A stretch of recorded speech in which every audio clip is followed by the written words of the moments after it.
कल महाराष्ट्र के प्रतिपक्ष नेता, विरोधी पक्ष नेता सम्माननीय देवेंद्र फडणवीस जी ने कुछ मुझ पर आरोप लगाए थे और उसका कल ही मैंने खुलासा किया। ये कुछ अधिक जानकारी मैं देना चाहता हूँ। तो देवेंद्र जी ने कहा कि आपके मंत्री रहते हुए सलीम पटेल के बारे में आपको जानकारी थी कि नहीं। 2005 में मैं मंत्री पद पे नहीं था। आर पाटिल जी के साथ उनकी वीडियो वायरल हुई थी, ये सवाल आपने खड़ा किया। हमने मुनीरा से संपत्ति लेने के बाद सलीम पटेल की वो वीडियो वायरल हुई थी और सलीम पटेल ने उन सारे अखबार और चैनलों पे जिन लोगों ने दाऊद से उसका कनेक्शन बताया था उन पर डिफेमेशन सूट किया। और 5 महीने पहले मैंने जानकारी ली सलीम पटेल का देहांत हो गया और सलीम पटेल ने मुनीरा का पौरा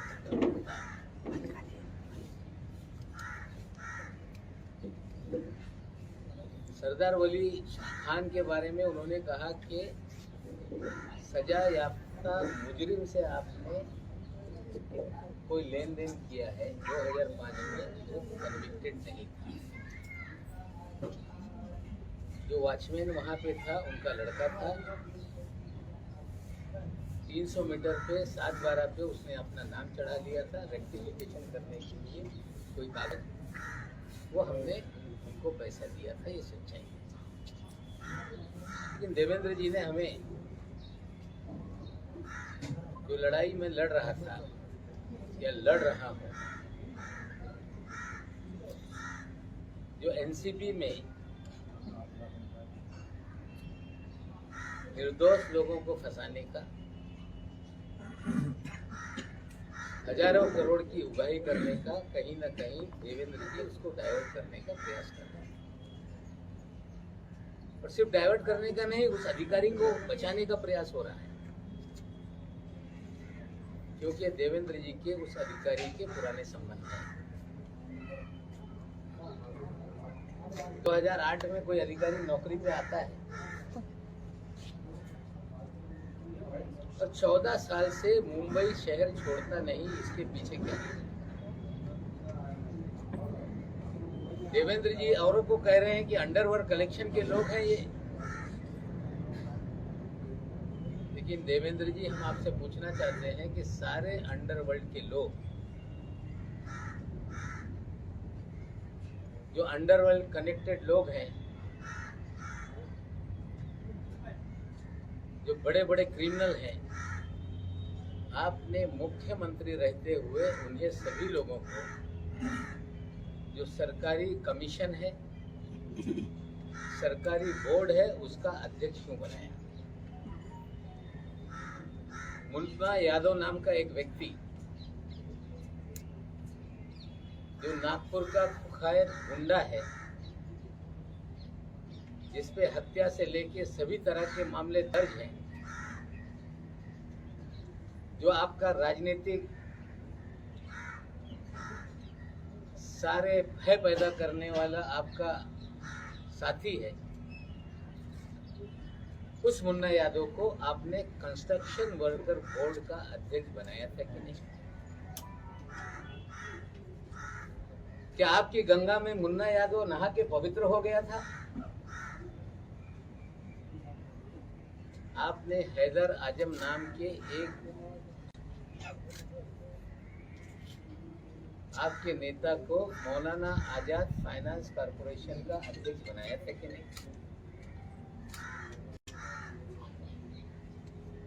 क्या हैदर आजम बांग्लादेश के लोगों को मुंबई में बसाने का काम नहीं करता है? क्या हैदर आजम की दूसरी पत्नी जो बांग्लादेशी है, जिसकी जांच मलाड पुलिस स्टेशन ने शुरू की, 24 परगना पुलिस थाने में कागज भेजे गए, बंगाल पुलिस ने भेजा कि ये जो भी बर्थ सर्टिफिकेट है, जो भी कागजात है, ये फर्जी है। और मलाड पुलिस स्टेशन जब मुकदमा दर्ज कर रही थी तो मुख्यमंत्री के कार्यालय से फोन करके आपने वो मामला दबाने का काम किया कि नहीं? क्या आपके इशारे पे पूरे महाराष्ट्र में उगाही का काम हो रहा था कि नहीं? मामला मुंबई का हो, बिल्डरों की जमीनों का झगड़ा हो, मामला थाना में जाके कंप्लेंट करके दर्ज करके वसूली की जाती थी कि नहीं?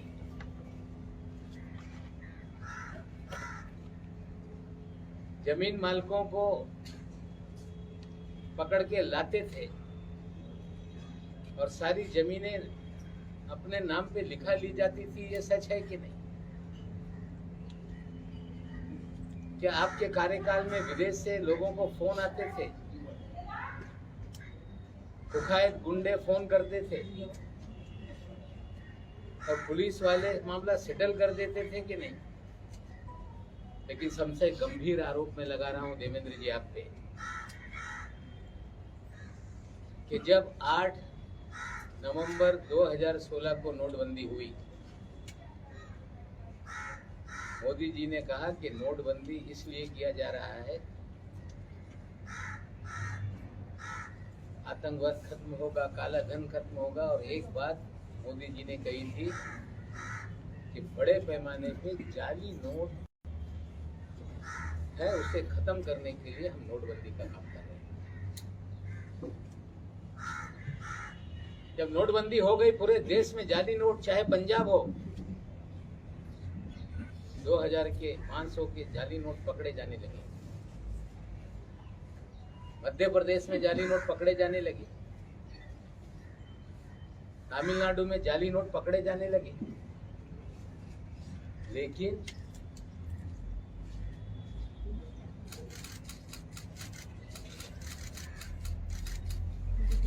आठ अक्टूबर 2017 तक लगभग 1 साल तक महाराष्ट्र में जाली नोट का एक भी मामला नहीं, क्योंकि देवेंद्र जी के प्रोटेक्शन में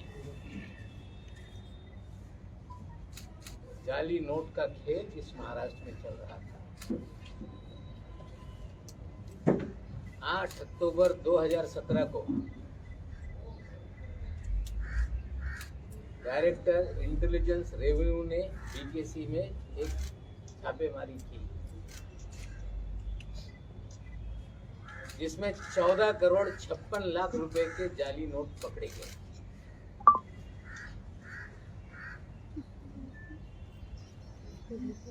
और उस मामले को रफा दफा करने के लिए देवेंद्र जी ने उसमें मदद करने का काम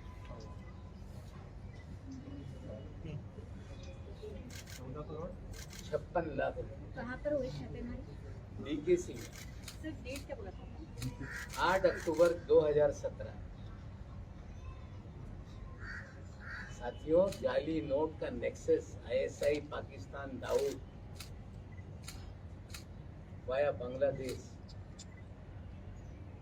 ये पूरी जाली नोट इस देश में फैलाई जाती है। 8 अक्टूबर की छापेमारी में 14 करोड़ 56 लाख पकड़े गए।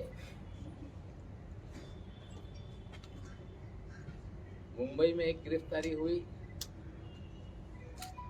पूना में एक जो गिरफ्तारी हुई इमरान आलम शेख, पूना में गिरफ्तारी हुई रियाज शेख,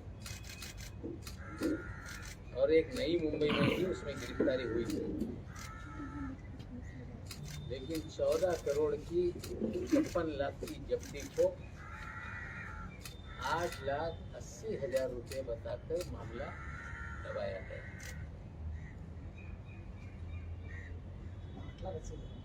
8,80,000 बताकर मामला दबाया गया। पाकिस्तान की जाली नोट भारत में चले,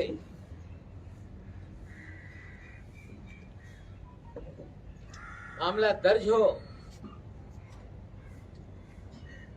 और उसमें कुछ दिनों में जमानत हो जाती है,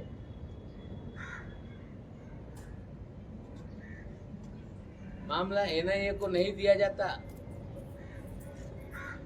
नोट कहां से आ रही थी उसके अंतिम जांच कभी आगे नहीं बढ़ती,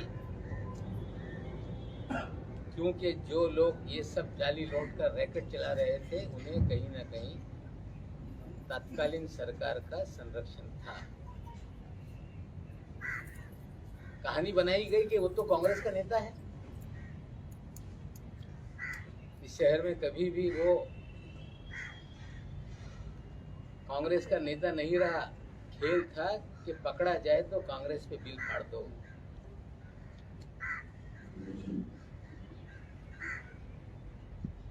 और जो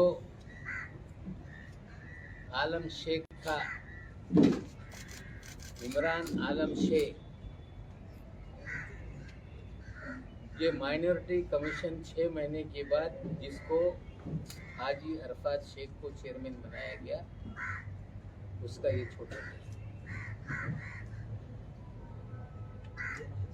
हाजी अरफात शेख, जिसे देवेंद्र जी ने दल बदल करा के अल्पसंख्यक आयोग महाराष्ट्र का चेयरमैन बनाया था, उसका ये छोटा भाई है। देवेंद्र जी, आप मुन्ना यादव को चेयरमैन बनाते हैं, कुख्यात गुंडे को, बांग्लादेशियों को इस शहर के अंदर आबाद करता है, उसको आप minority Maulana Azad finance corporation का चेयरमैन बनाते हैं। तो जो जाली नोट का रैकेट चलाता है, कहीं छोटे मोटे कोई कार्ड छाप लेके कांग्रेस का नेता बना देता है, रहता है किसी और पार्टी में, काम आपके लिए करता है, और बाद में आप उसे महाराष्ट्र के अल्पसंख्यक आयोग पद का अध्यक्ष बनाते हो। पूरी तरह से आपने राजनीति का क्रिमिनलाइजेशन किया। हम आपसे पूछना चाहते हैं कि रियाज भाटी कौन है?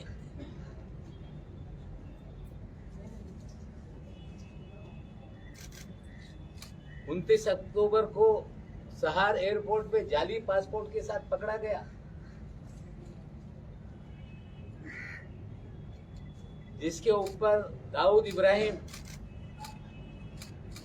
सारे गैंग के लोगों के साथ संबंध की सारी खबरें अखबारों में थी। पूरा शहर जानता था कि रियाज भाटी कौन है। डबल पासपोर्ट के साथ कोई व्यक्ति पकड़ लिया जाए और 2 दिन में छूट जाता है, इसके पीछे क्या खेल था? रियाज भाटी लगातार आपके साथ सभी कार्यक्रमों में क्यों नजर आता था? रियाज भाटी भारतीय जनता पार्टी के कार्यक्रमों में क्यों नजर आता था? आपके डिनर टेबल पे क्यों नजर आता था? हम देश के प्रधानमंत्री पे आरोप नहीं लगाना चाहते, लेकिन देश के प्रधानमंत्री के कार्यक्रम में अगर कोई जाता है तो उसके लिए पूरी तरह से स्कैनिंग किए बिना किसी भी व्यक्ति को पास नहीं इशू होता। प्रधानमंत्री शहर में आए और रियाज भाटी ने उनके साथ भी तस्वीरें खिंचवाई। क्या ऐसा कारण था बिना स्कूटनी के रियाज भाटी प्रधानमंत्री तक पहुंच गए? देवेंद्र जी, आप मुख्यमंत्री रहते हुए इस महाराष्ट्र में आपने सारे क्रिमिनल लोगों को सरकारी पदों पर बिठाए, जाली नोट का नेक्सस आपने चलवाया, आपने रियाज भाटी के जरिए पूरी उगाही का काम किया,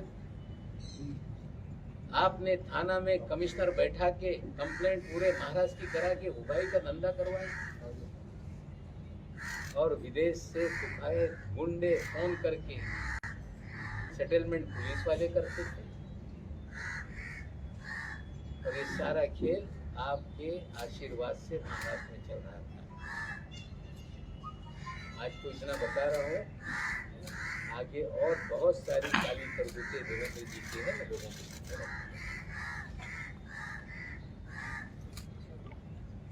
इसमें देवेंद्र जी का अंडरवर्ल्ड से कनेक्शन का सेंस था।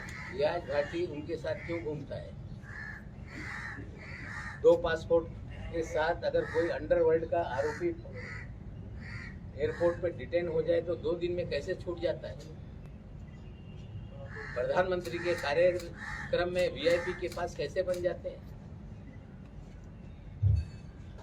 जाली नोट का नेक्सस चलता है, जमानत हो जाती है, पैसे कहां से आए, कहां से, उसका क्यों नहीं इन्वेस्टिगेशन किया जाता? क्या हैदर आजम की बीवी का बांग्लादेश का मामला पुलिस स्टेशन में दर्ज है कि नहीं? क्या मुन्ना यादव ये कुफायत गुंडा है कि नहीं? हम तो सवाल देवेंद्र जी से पूछना चाहते हैं, इसका जवाब आप दें। अगर ये झूठ है तो बताएं कि नवाब मलिक मुन्ना यादव के बारे में झूठ बोल रहा है। सवाल तो आप पूछ रहे हैं, लेकिन महाराष्ट्र में फिलहाल आप ही के अलायंस वाली सरकार है, होम मिनिस्ट्री एनसीपी के पास में है, तो आप रियाज भाटी फरार है, मुन्ना यादव पे मुकदमे हैं, जाली नोट का मामला डीआरआई का है। जो एजेंसियां केंद्र की काम करती है उनसे हम सवाल खड़ा कर रहे हैं कि इसको फिर से देखो, ये जाली नोट का नेक्सस पाकिस्तान से कैसे लिंक है ये भी देखना पड़ेगा। जाली नोट के पूरे मामले में पाकिस्तान का कोई लिंक एस्टेब्लिश हुआ था जिसका आप आरोप लगा रहे हैं, और कौन से बेसिस पे आरोप लगा रहे हैं कि मामला रफा दफा किया गया? जब 14 करोड़ 56 लाख पकड़े गए, जाली नोट का मामला था, तो क्या ऐसा हो गया कि जमानत हो गई तुरंत? क्या ऐसा था कि जांच आगे नहीं बढ़ी? और जिसको पकड़ा था उसके भाई को आपने अल्पसंख्यक आयोग का अध्यक्ष क्यों बनाया? और ये योगा योग है कि उस समय भी उस केस का जो इंचार्ज था वो भी समीर दाऊद वानखेड़े ही था। जाली नोट केस का जी। अच्छा, समीर वानखेड़े, इसके बारे में थोड़ा इलॅबोरेट करिए। समीर वानखेड़े ते डीआरआई मध्ये ही केस झाली होती, ये मामला डीआरआई में हुआ था। और मैं आपको बता दूं कि जो 14 साल से वानखेड़े साहब जो मुंबई में लगातार पोस्टिंग रहे, उनकी posting joint commissioner intelligence revenue की 1 जुलाई 17 को हुई, और उस समय उनके ही पास ये डिपार्टमेंट था। ये छापेमारी या जो भी कार्रवाई हुई थी डीआरआई ने की थी, और केस को हल्का करने के लिए यही अधिकारी के जरिए देवेंद्र जी ने सारी मदद की थी। हाजी अरफात के भाई का मामला रफा दफा करवाया था। ये कोई इंसिडेंट हो सकता है, लेकिन एक ही अधिकारी जिसके ऊपर गंभीर मामले चल रहे हैं, वो तो एसआईटी जांच कर रही है, विजिलेंस की जांच हो रही है, और उससे ध्यान भटकाने का खेल कहीं तो नहीं, ये भी सवाल खड़े होते हैं। रियाज भाटी पीएम तक कैसे पहुंचा, कैसे? तो मैं पूछना चाहता हूँ कि किसी भी प्रधानमंत्री के कार्यक्रम में पहुंचने के लिए पूरी तरह से स्टेट की इंटेलिजेंस एजेंसियां, केंद्र की इंटेलिजेंस एजेंसियां उस व्यक्ति का पूरा स्क्रूटनी करती है। अगर जिसके ऊपर लगातार दाऊद इब्राहिम के संपर्क के मामले रहे हों और वो सीधे प्रधानमंत्री तक पहुंच जाए, तो कहीं ना कहीं उसे किसी न किसी का आशीर्वाद था, जिसके कारण उस कार्यक्रम के भीतर तक हो गया। संबंध अंडरग्राउंड दाऊद इब्राहिम का आदमी रियाज भाटी है, आज फरार है। थाना में जितनी उगाही हो रही थी उसका भी वो कहीं ना कहीं एक उगाही के कार्यक्रम का हिस्सा था। बहुत सारे मुकदमे खुले हैं जिसमें रियाज भाटी आज फरार है। सर, प्रदेश भी फोटो है, बाकी सभी पार्टियों के नेताओं के साथ भी फोटो है उसके। हमारे साथ कोई फोटो नहीं, बाकी पार्टी के भारतीय जनता पार्टी के नेताओं के साथ फोटो है। सर, परदेशातून काही फोन येत होते तुमचं असं म्हणणं आहे, आणि पोलीस त्याच्यामध्ये मध्यस्थी करत होतं. समजू शकेल का ते पोलीस कोण मध्यस्थी करत होते? नाही, त्याच्या बाबतीत काही तपास सुरू आहे, त्याच्यावर मी खास करू इच्छित नाही। सर देखिए, प्रेस कॉन्फ्रेंस तक ठीक है, पर एंड आई राइटली सेड कि काउंटरफीट वाला डीआरआई के पास है, बट फिर भी as I earlier also said कि होम मिनिस्ट्री आप ही के पास में है, एज आपकी पार्टी के पास में है। स्टिल आप लोग कोई इंक्वायरी जो एलिगेशन देवेंद्र फडणवीस पे लगा रहे हैं, एटलीस्ट स्टेट इंटेलिजेंस एजेंसी तक जो लिमिटेड है वो वाला पार्ट आप लोग इन्वेस्टिगेट कर सकते हैं, राइट? तो are you going to write to your own the home minister who is from your party to initiate something? चीजें करूंगा तो लोग कहेंगे कि नवाब मलिक लोगों को बता रहे हैं। सर प्रेस कॉन्फ्रेंस में हम बताते सर, नहीं हैं। आपके पास बता रहे हैं, सबूत है देखते तो हैं आप कितनी कानूनी ईमानदारी कार्रवाई से क्यों नहीं चीजें कर फिर रहे? शुरू होती है। रियाज भाटी को लेके देखते हैं क्या सफाई आती है। सर रियाज भाटी को पॉलिटिकल लॉबीज बताया जा रहा है और लगभग सारी पार्टियों के नेताओं के साथ उसकी फोटोज लाइव सारे ग्रुप में शेयर की जा जाती है सीसीटीवी पैरेलल। तो रियाज भाटी के देखिए बारे ऐसा में है, रियाज भाटी इसके साथ तस्वीर उतार रहा है, ये सवाल नहीं है। सवाल ये है कि 2 पासपोर्ट के साथ अगर कोई एयरपोर्ट पे क्रिमिनल पकड़ लिया जाए तो 2 दिन में कैसे छूट जाए। सर लेकिन आप लोगों का नेक्स्ट स्टेप सवाल ये है कि प्रधानमंत्री के कार्यक्रम में कैसे एक्सेस मिल जाती है। तस्वीरें किसी की शादी में किसने उतार ली, मैं ये नहीं कहना चाहता। किसी नेता के साथ उसकी तस्वीरें, ये आरोप मेरा नहीं। मेरा आरोप है कि 2 पासपोर्ट, जाली पासपोर्ट के साथ मुंबई एयरपोर्ट पे पकड़ा गया एक कुख्यात गुंडा, 2 दिन में जमानत हो गई।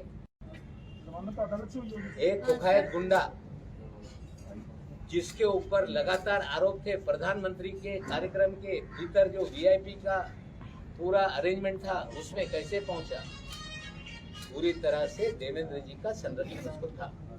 सर उद्धव ठाकरे आणि अनिल देशमुखांसोबत सुद्धा रियाज भाटीचे फोटो आहेत, सध्या ते व्हायरल होतात. तुमची मी प्रेस फोटोच्या कॉन्फरन्स बाबतीत आरोप लावत नाही. बोगस पासपोर्टच्या जो केस आहे 2 दिवसात कसा त्याला सोडण्यात आला. पंतप्रधान यांच्यासोबत स्पुटनिक केल्याशिवाय कोणाला जाण्याची परवानगी नसते. हे त्यांना ऍक्सेस देण्यामागे कोण होतं ते म्हणजे प्रश्न. सर ज्या पद्धतीने तुम्ही आता अंडरवर्ल्डशी संबंध होते तुम्ही म्हणता आहात, तर त्यांचे अनिल देशमुख उद्धव ठाकरे यांच्यासोबत देखील फोटो आहेत. तुम्ही या प्रकरणाची चौकशी करण्याची मागणी नाही, फोटोवर मी कधी आरोप लावत नाही. माझ्यासोबत पण कोणी येईल फोटो काढून जाईल. सार्वजनिक जीवनात लोकांच्यावर फोटो लोक काढतायत. मुन्ना यादव हे शासकीय समितीवर अध्यक्ष होते की नाही, हाजी अरफात मायनॉरिटी कमिशनचा चेअरमॅन होता की नाही, आजम हैदर हे मौलाना आझाद फायनान्स कॉर्पोरेशनचे चेअरमॅन होते की नाही, एका पदावर नेमणूक करत असताना पोलिसांकडून रिपोर्ट मागवण्यात येते की नाही. हे सगळं असताना त्यांना संरक्षण देण्यासाठी, इनाम देण्यासाठी या तिघांना बोर्ड आणि कमिशनचा चेअरमॅन करण्यात आला होता. सर ज्या पद्धतीने तुम्ही आता सांगितलं की देवेंद्र फडणवीस यांच्या आशीर्वादानं हे जे नोटा आहेत, जाली नोटा आहेत त्या दाबल्या गेल्या, त्यावेळेस भारतीय जनता पार्टी बरोबर शिवसेना ही सत्तेमध्ये होती. तर ज्या पद्धतीनं देवेंद्र फडणवीसला हे सगळं माहिती होतं, त्याप्रमाणे शिवसेनेच्या काही मंत्र्यांना माहिती होतं का, असं तुमची माहिती आहे का? मला माहित नाही. त्यांना नंतर पक्षांतर करून अल्पसंख्याक आयोगचा अध्यक्ष करण्यात आला. म्हणजे हे लोक यांच्यासाठी काम करत होती याच्यातून निश्चित. सर देवेंद्र फडणवीसांनी असं म्हटलंय की त्यांच्याकडे जे पुरावे आहेत, था क्योंकि इसमें बहुत सारे व्हाट्सएप चैट जो सामने आए और लोगों के केपी गोस्वामी और प्रभाकर सैल के इसमें चैट में स्पष्ट नजर आ रहा है कि पहले से टारगेट दिए गए थे, कुछ चेहरे पहले से दिए गए थे और उनको पहले से निशाना साधना था. तो क्या ये वसूली ड्रग रेड इसे कहेंगे, क्या कहेंगे इस मामले में? 13 लोगों को चिन्हित किया गया, जो 3 तारीख की रात में जो डीजी प्रधान साहब हैं उन्होंने मीडिया के सामने कहा कि भारत के इतिहास में पहली बार मिड सी ऑपरेशन हम लोगों ने किया. एक क्रूज पे छापेमारी हुई. 15 दिन से हम तैयारी कर रहे थे और इस तरह की बातें कही गई. सारे देश में उसको लेके खबरें चलने लगी. लेकिन हमने पहले 6 तारीख को सवाल केपी गोस्वामी और मनीष भानुशाली को उठाया. हमने पहले कहा था कि उगाही का मामला है. व्हाट्सएप चैट के जरिए जो प्रभाकर कह रहा है कि कुछ लोगों के प्री डिसाइडेड फोटो बांटे गए थे, उन्हीं को पकड़ना था, ये सारा उनके कन्वर्जेशन में है. अगर रेड शिप पे डाली गई तो क्रूज को बिना परमिशन सेल करने की परमिशन मिली. उस क्रूज में पूरी तरह से तलाशी क्यों नहीं ली? क्यों टर्मिनस से ही लोगों को डिटेन कर लिया गया? क्यों आर्यन खान को किसके कहने पे वहां तक लाया गया? आर्यन खान के घर वालों से 25 करोड़ की मांग क्यों की गई? डिस्काउंटेड रेट 18 करोड़ में डील क्यों हुई? 50 लाख रुपए उठाए क्यों गए? ये सारे सवाल हैं. दोनों एसआईटी के सामने सारे बयान हैं, सीसीटीवी फुटेज है, कॉल CDR होगा, इलेक्ट्रॉनिक एविडेंस भी उसमें है, लेकिन कहीं ना कहीं लोगों को डराया जा रहा है कि आपने पैसा दिया, आप भी मुकदमेबाजी में फंस जाओगी। मैं आज फिर कहता हूँ कि रैंसम मांगने वाला गुनहगार होता है, अपने बच्चों को बचाने के लिए फिरौती देने वाला कभी भी गुनहगार नहीं। मैं उनको फिर कहता हूँ कि डरो मत, आप विक्टिम हैं, आप गुनहगार नहीं। डराने से आप डरेंगे तो इस शहर में इसी तरह का अगुवाई का काम चलते रहेगा। सर देखिए, सभी वानखेड़े के अगेंस्ट जो एलिगेशंस हैं वो एनसीबी की विजिलेंस टीम इन्वेस्टिगेट कर रही है। Usually people go for a central agency which is मतलब जो कि मेन एजेंसी का पार्ट नहीं है, ये आदमी एनसीबी का ही ऑफिसर है और एनसीबी ही इनके खिलाफ इंक्वायरी कर रही है। Do you have any plans of asking for another agency probing this, क्योंकि मुंबई पुलिस की जो एसईटी है उसके अपने लिमिटेशन। मैं फिर बोल रहा हूँ कि 26 मामलों को अपने पत्र को लिखा है कि ये जाली मामले हैं। एसीबी एक ऑर्गेनाइजेशन है, उनके भीतर भी जांच करने का उनका अधिकार है। लेकिन अगर इस शहर में किडनैप करके चुराई का काम चल रहा हो, लगातार मुंबई पुलिस को कंप्लेंट मिल रही है, तो पैरेलली 4 अधिकारियों की कमेटी उसकी जांच कर रही है और निश्चित रूप से जो सच्चाई होगी वही लॉजिकल एंड तक जाएगा। कल जब फडणवीस ने बात की, फडणवीस ने कल जब आरोप किया है तो उन्होंने आपके ऊपर जो आरोप किए उसके बाद उन्होंने इंडिकेट किया कि ये जो मामला है इसको इनकम टैक्स भी रोक कर सकती है और चूंकि इसमें अंडरवर्ल्ड है इसलिए एनआईए भी इसको कर सकती है और मैं पवार साहब के पास भी देने वाला है। आज जो आपने आरोप लगाए हैं, आपको क्या लगता है कि ये जो आपने गंभीर आरोप उनके ऊपर लगाए इसकी जांच महाराष्ट्र सरकार के तहत कौन सी एजेंसियां कर सकती है? आपने आज जो आरोप लगाए हैं उस पर देखिए, जो मैंने कहा है वो सारी चीज़ों को निश्चित रूप से जब मैं कुछ कहता हूँ तो मेरी भी जिम्मेदारी बनती है कि मैं गृह विभाग को इसकी जानकारी दूँ। निश्चित रूप से मैं गृह विभाग को जानकारी दूँगा। देवेंद्र जी ये बोल रहे हैं कि आपको सीबीआई पीछे लगेगी, कुछ ट्विटर में लिख रहे हैं कि नवाब मलिक आपका जेल इंतजार कर रहा है। अगर गुनाह किया होगा तो हम जेल जाएंगे, लेकिन पाउडर के पैसे से अगर एल्बम बनता है तो इसकी भी जांच होनी चाहिए। सर, ज्या पद्धतीने तुम्ही आता पावडरच्या पैशाने अल्बम म्हणताय मला, देवेंद्र फडणवीस यांची पत्नी अमृता फडणवीस यांनी आपल्यावर टीका केली। त्यांनी असं म्हटलंय ट्विटरमध्ये की नवाब मलिक फक्त पत्रकार परिषद घेत आहेत आणि विषय डायव्हर्ट करतायत। नवाब मलिक यांना त्यांच्या जावयाला आणि काळ्या संपत्तीला वाचवण्याचा प्रयत्न।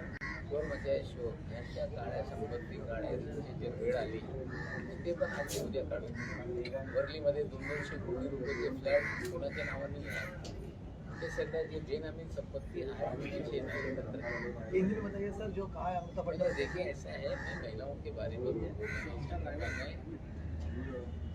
अपना काम करती है, मुझ पे कितनी भी उंगली उठाए मैं किसी महिला को जवाब देना नहीं चाहता। मेरे दामाद का क्या मामला है, एनडीपीएस के स्पेशल कोर्ट में बेल ऑर्डर में स्पष्ट रूप से काला पैसे का मुझ पे आरोप लगा रही है। काला पैसे का बेनामी संपत्ति की बात है। 36 लोग आदमी के नाम पे 200 करोड़ का फ्लैट, बीकेसी में कौन फ्लैट लेकर किसके नाम पे रह रहा है। काला बेनामी संपत्ति का ही अगर शौक है, ठीक है, शुरू करिए। हम तो पूरी तरह से तैयार हैं कि आपको ईडी, सीबीआई, एनआईए जो भी मेरी जांच करानी कराइए, लेकिन जो कागज मैं दूंगा उसकी भी जांच होगी, ये भी मुझे वो आश्वासन है। पिछले सरकार के कार्यकाल में जो कुछ निर्णय लिए गए थे, क्या उसकी जांच फिलहाल मंत्रालय? देखिए, वो सरकार, मैं आज सरकार की तरफ से प्रवक्ता के नाते नहीं बोल रहा हूँ। मेरी लड़ाई नाइंसाफी, लोगों को बेगुनाहों को जेल में डालना, बुराई का मामला, इसको लेके सरकारी बात आगे करेंगे। धन्यवाद। आज तुम्ही एकटेच लढत आहात असं सुद्धा बोललं जात आहे, पण विलन नेमके किती आहेत?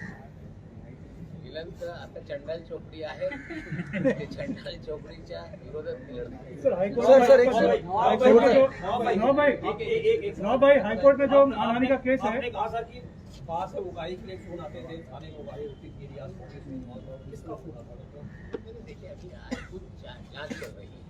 अगर सारी चीजें मैं कहूँगा तो ये स्टैब्लिश करने की कोशिश करेंगे कि मंत्री बोल रहा था और ये प्रेजुडिस होके हम लोगों को फंसाया जा रहा है। तो कुछ चीजें अगर पुलिस विभाग में जांच के दायरे में है तो मुझे लगता है उसमें ज्यादा सर एक शेवटचा प्रश्न आहे सर, ज्या पद्धतीनं सर वर्षांपासून तुम्ही म्हणताय मुंबईत पोस्टिंग आहे, पण त्याच्या आधी 7 वर्ष काँग्रेस राष्ट्रवादीचं सरकार होतं, तर कोणाच्या आशीर्वादाने होतं? 7 वर्ष होतं ठीक आहे, नंतरचे 7 वर्ष हे म्हणजे का 7 वर्षभर माझा आक्षेप नाही, पण आता नंतरचे 7 वर्ष या मुंबईत कसं आहे याच्यावर आहे. सर एक आपने महत्वाचा एफिडेविट फाइल किया है जो मानहानि का मुकदमा आपके खिलाफ, उसमें क्या सच्चाई है, क्या आपने मांग देखिए, मेरे खिलाफ मुकदमों की बाढ़ आ गई है। अलग अलग फोरम पे जाके मेरे खिलाफ कोई शिकायत कर रहे हैं। ठीक है, हर व्यक्ति को इस देश में शिकायत करने का अधिकार है। कोई कहता है कि नवाब मलिक पे एट्रोसिटी लगा दो, मैंने कोई ऐसे बात आपत्तिजनक नहीं की कि किसी की जाति को लेके आपत्तिजनक मैंने बात की। फर्जी सर्टिफिकेट फर्जीवाड़े का सवाल नहीं होता है। हमने जो बातें की उसको लेके बहुत सारी जांच आगे बढ़ रही है। लोग मुझे बोलने पे रोक लगे, इस तरह से हाईकोर्ट में PIL भी फाइल हुआ था। फिर कुछ परिवार के लोग गए, इंटरिम रिलीफ मांगी कि इन्हें बोलने पे रोक लगाया गया। उसका जवाब दाखिल करने के लिए वहाँ हाईकोर्ट ने कहा था, हाईकोर्ट में हमने अपना हल्फनामा दायर कर दिया है और शायद इसकी सुनवाई होगी। कोई क्रिमिनल प्रोसिजर चला रहा है तो ये न्यायालयीन लढाई है, निश्चित रूप से हम लढेंगे। सर ज्या पद्धतीनं हे आता आरोप प्रत्यारोप सुरू आहेत, केस एका साईडला आहे ड्रग्ज प्रकरणाची आणि त्याची चौकशी एजन्सीज करतायत, आता हे वैयक्तिक पातळीवर उतरलं असं तुम्हाला वाटत नाही का? अजिबात वैयक्तिक पातळीवर जात नाही। मी सुरुवातीपासून बोलतो, रविवारी पण बोललं होतं की ही लढाई अन्यायाच्या विरोधात आहे। मी या अन्यायाच्या विरोधात लढत असताना जी लोक निष्पाप लोकांना गुंतवताय, जी लोक खंडणी वसूल करताय, त्यांच्या पाठराखण करू नये। मी मागच्या रविवारी हे आवाहन केलं होतं, तरी त्यांना वाचवण्यासाठी लोक समोर येत असतील तर मग मला बोलावं लागतं। ये हाइड्रोजन बम था, ये हाइड्रोजन बम अभी बचा है। बहुत सारे बम हैं, लड़ाई कैसे आगे जाती देखेंगे तो बिना दबाव में फोड़ेंगे। धन्यवाद।